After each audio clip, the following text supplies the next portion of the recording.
Thames Valley Police have just released a statement and it's saying that counter-terrorism policing can now confirm that the stabbing incident that happened in Reading last night has now been declared a terrorist incident. Now, I understand that a Libyan national has been arrested. He's thought to be an asylum seeker. It's also thought that he might have some sort of mental health issues too. And so as things stand, and it's important to stress that this is very much the early stages of the investigation, it doesn't seem that he is perhaps a sort of hardened terrorist mastermind, maybe someone who's perhaps also has a bit of a sort of more complicated backstory. The investigators are now looking through his electronic material, his mobile phones, trying to see whether he was acting alone or whether he was part of a group.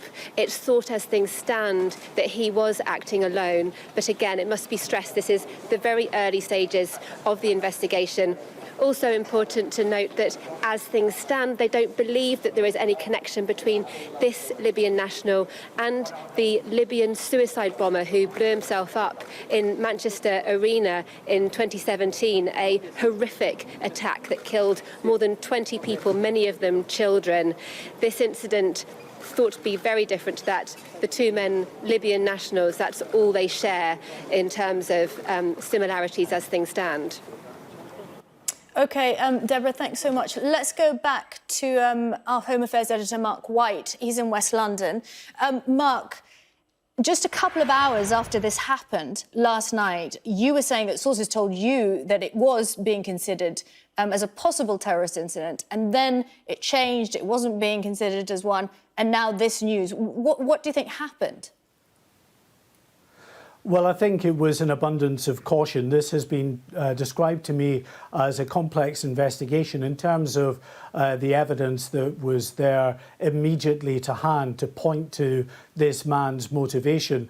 But certainly last night, yes, source had told me that they did believe that this was a terrorist incident. I have to say that in all of the statements, they didn't say that it wasn't. They just said at this stage, they had not yet the evidence, obviously, to treat it as a terrorist incident, but they were receiving the help and cooperation of counter-terrorism police officers from the South East Counter-Terrorism Unit based within Thames Valley Police. And as they have continued in the hours since that attack to build a picture of this individual and his possible motivation, they have now come to the conclusion that it was indeed a terrorist incident.